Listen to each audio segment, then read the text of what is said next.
Hello दोस्तों, आज हम पढ़ेंगे एडिशनल इंफॉर्मेशन। सबसे पहले रेपो रेट क्या होती है उसके बारे में देखेंगे हम। Repo rate, rate at which RBI lends money to commercial bank against security. तो वो रेट जिस पे आरबीआई है ना बैंक कमर्शियल बैंक्स को पैसे देता है सिक्योरिटी के अगेंस्ट में, उसे कहते हैं repo rate. It is the key policy rate, ये की पॉलिसी रेट है but not the operating target. तो ये पॉलिसी रेट है, ऑपरेटिंग टारगेट नहीं है। इम्पैक्ट जो होता है इसकी वजह से changes affect overall interest rate and borrowing cost. तो रेपो रेट के अंदर जो चेंजेस होते हैं उसकी वजह से क्या होता है, जो इंटरेस्ट रेट होती है उस पर इफेक्ट पड़ता है और जो कॉस्ट ऑफ बोरोइंग है उसके पे, मतलब बेसिकली ही repo rate, reverse repo rate, ये सब है ना लिक्विडिटी के अंदर ही आते हैं, मतलब लिक्विडिटी को मैनेज करने में। और जैसे रिवर्स रेपो रेट है, the rate at which RBI borrow money from bank. तो वो रेट जिसपे आरबीआई है ना बैंकों से ही पैसा लेता है, उसका पर्पज होता है कि एब्जॉर्ब करना एक्सेस लिक्विडिटी। बैंकिंग सिस्टम के अंदर जो एक्सेस लिक्विडिटी हो जाती है, आ जाती है, तो उसको एब्जॉर्ब करना। हालांकि जो अब है एट प्रेजेंट जो है S D F, standing deposit facility, ठीक है, ये जो एस डी एफ है ये अप्रैल 2022 के अंदर आ गया था, है ना।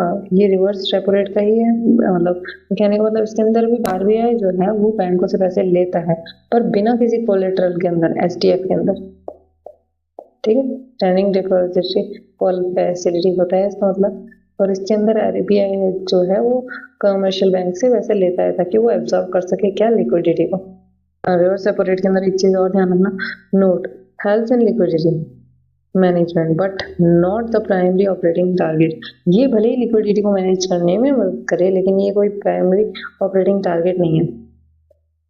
जो मार्जिनल स्टैंडिंग फैसिलिटी रेट, ठीक है, rate at which bank borrows overnight funds from RBI. तो वो रेट जिससे बैंक बोरो करता है ओवरनाइट फंड्स आरबीआई से in case of acute liquidity shortage. तो जब भी है ना बैंक के अंदर जो लिक्विडिटी होती है उसके शॉर्टेज हो तो क्या करता है बैंक, है ना, आरबीआई से लेता है पैसे ताकि वो लिक्विडिटी शॉर्टेज को मेंटेन कर सके। नेचर जो है वो क्या होता है किसका, एमएसएफ का। एमएसएफ रेट का नेचर क्या है, emergency liquidity tool. Basically obviously एक रात के लिए फंड्स चाहिए और ये फटाफट आरबीआई से लेता है एमएसएफ रेट पे, मार्जिनल स्टैंडिंग फैसिलिटी रेट पे। तो जो ये जो रेट है वो एक इमरजेंसी लिक्विडिटी टूल है। एक चीज का ध्यान रखना, ये कोई ऑपरेटिंग टारगेट नहीं है मॉनेटरी पॉलिसी का। तो सिर्फ जो WACMR है वो एक ऑपरेटिंग टारगेट है, तो बाकी के रेस्ट जो बचे हैं वो पॉलिसी टूल्स हैं, रेपो, रिवर्स रेपो, एमएसएफ। हम मॉनेटरी पॉलिसी के बारे में देखेंगे, मॉनेटरी पॉलिसी, आरबीआई की मॉनेटरी पॉलिसी के बारे में थोड़ी बहुत इंफॉर्मेशन देखेंगे। तो सबसे पहला तो यही है कि जो इंस्ट्रूमेंट है उसके वो रेपो पॉलिसी रेट होता है। ऑपरेटिंग टारगेट क्या होता है, weighted average call money rate, WACR। इसको WACR भी बोल सकते हो और WACMR भी लिख सकते हैं। जो फाइनल ऑब्जेक्टिव है इन्फ्लेशन कंट्रोल करता है, प्राइस में स्टेबिलिटी आती है। अब गोल्डन रूल क्या है, रेपो एक इंस्ट्रूमेंट है जो कंट्रोल करता है WACR को, जिससे हमारा जो इन्फ्लेशन को कंट्रोल करने का गोल अचीव होता है। अब हम देखेंगे liquidity adjustment facility, LAF, tools under LAF, repo operation, liquidity injection, RBI lends to bank. Repo के अंदर जो आरबीआई है वो देता है बैंकों को पैसे, तो इससे क्या होता है, जो लिक्विडिटी होती है वो एक इकोनॉमी के अंदर इंजेक्ट हो जाती है। और रिवर्स रेपो ऑपरेशंस के अंदर आरबीआई बैंकों से पैसा ले लेता है, इससे क्या होता है, लिक्विडिटी एब्जॉर्ब हो जाती है। मार्जिनल स्टैंडिंग फैसिलिटी के अंदर ओवरनाइट लैंडिंग टू बैंक, तो एक रात के लिए बैंकों को पैसा दिया जाता है।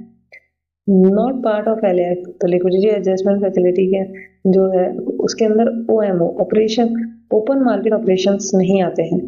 ये जो ओपन मार्केट ऑपरेशन है ये एक अलग ही टूल है। अब तीसरा पढ़ेंगे topic, policy corridor. Policy corridor के अंदर क्या है, एक जो रेपो रेट है उसे पॉलिसी रेट माना गया है, जो रिवर्स रेपो है उसे लोअर बाउंड कंसिडर किया गया है, और मार्जिनल स्टैंडिंग फैसिलिटी जो एमएसएफ रेट है उसे अपर बाउंड कंसिडर किया गया है। रेपो रेट को मिडिल पॉइंट कंसिडर किया गया है, और WACR moves with in this corridor, इसको कॉरिडोर के अंदर जो मूव करता है उसे कंसिडर किया गया है।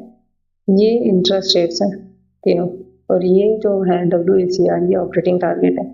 कहने का मतलब ये है कि अभी जब ये SDF आया था जो अप्रैल 2022 के अंदर, उसकी वजह से जो SDF को क्या कंसिडर किया जाता है, फ्लोर, नया फ्लोर। पहले है ना रिवर सेपरेट को फ्लोर कंसिडर किया जाता था कॉरिडोर का, पॉलिसी तो ये पॉलिसी कॉरिडोर था उसका फ्लोर, इसे रिवर सेपरेट को कंसिडर किया जाता था। ये भी लोअर बाउंड कह सकते हो, लेकिन अब किसे कंसिडर किया जाता है, SDF को कंसिडर किया जाता है। अब ये जो MSF रेट है वो अपर बाउंड भी कहते हैं इसे, या फिर सीलिंग, कॉरिडोर की सीलिंग भी कहा जाता है इसको। और रेपो रेट को तो पता ही है कि वो बीच में लाया करता है, और जो WACR है वो कॉरिडोर के अंदर मूव करता रहता है। जो फोर्थ टॉपिक है वो है लिक्विडिटी लॉजिक। ये सबसे ज्यादा पूछा जाता है। जैसे WACR इस अगर रेपो रेट से बड़ा है तो क्या हो जाएगा, लिक्विडिटी के अंदर शॉर्टेज हो जाएगी। तो RBI क्या करेगा, उसके अंदर इंजेक्ट करेगा लिक्विडिटी को। सिमिलरली अगर रेपो रेट बड़ा है इससे तो क्या हो जाएगा, एक्सेस लिक्विडिटी हो जाएगी। और जो RBI क्या करेगा, RBI एब्जॉर्व करेगा लिक्विडिटी को। जब ज्यादा लिक्विडिटी हो जाती है तो RBI एब्जॉर्व करता है, जब कम लिक्विडिटी होती है तो RBI इंजेक्ट करता है। ये market concept, call money market deals in the overnight fund and determines WACR। तो ये बेसिकली रेट है, ये ओवरनाइट मतलब एक रात के लिए लिया जाता है, और ये एक ऑपरेटिंग टारगेट है। अब एग्जाम के अंदर क्या क्या मिस्टेक कर लेते हो, रेपो रेट टारगेट नहीं है, OMO LF का पार्ट नहीं है, कॉरिडोर और जो रिवर्स रेपो है वो बराबर नहीं है, रेपो और रिवर्स रेपो कॉरिडोर नहीं होता, MSF और रिवर्स रेपो कॉरिडोर कंसिडर किया जाता है। MSF और रिवर्स रेपो किया जाता है, OMO एक सेपरेट टूल है और रेपो रेट एक इंस्ट्रूमेंट है। अब इसे फटाफट याद करें हम, तो जो रेपो है वो एक इंस्ट्रूमेंट है, ये एक टारगेट है, और जो WACR है वो ऑपरेटिंग टारगेट है, और जो गोल होता है वो होता है इन्फ्लेशन को कंट्रोल करना। कॉरिडोर रूल क्या होता है कि टॉप पे MSF रहेगा, बॉटम पे रिवर्स रेपो रहेगा। RBI का टारगेट यूज करता है रेपो रेट को, उसका गोल क्या होता है, इन्फ्लेशन को कंट्रोल करना। कॉरिडोर किसे कंसिडर किया है, MSF और रिवर्स रेपो को। मनी मार्केट मतलब जो मार्केट है वो कॉल मनी है, एक रात के लिए फंड्स लिए जाते हैं। रिमेंबर, हमेशा याद रखना कि जो instrument controls the target and the target has to achieve the objective. तो जो इंस्ट्रूमेंट वगैरह होते हैं जैसे कि ये रेपो रेट वगैरह, ये क्या करते हैं, ये टारगेट को कंट्रोल करते हैं। टारगेट क्या है, ऑपरेटिंग टारगेट है weighted average call money market rate, उसको कंट्रोल करते हैं। और जो टारगेट को कंट्रोल, और टारगेट जो है वो हमारी मदद करते हैं हमारा ऑब्जेक्टिव को पाने के लिए। तो ये हमने 42 क्वेश्चन कर लिया, उसकी थ्योरी समझ ली और कुछ एक्स्ट्रा थ्योरी भी हमने देख ली। अब ये मॉनेटरी पॉलिसी RBI की उससे रिलेटेड क्वेश्चंस हैं, ये 10 क्वेश्चंस हैं जो आपको सॉल्व करना है। वीडियो को पॉज करके अभी इनको सॉल्व कीजिए, और जब आपके आंसर सारे सॉल्व कर लो तो उसके बाद में आंसर की वो चेक करना।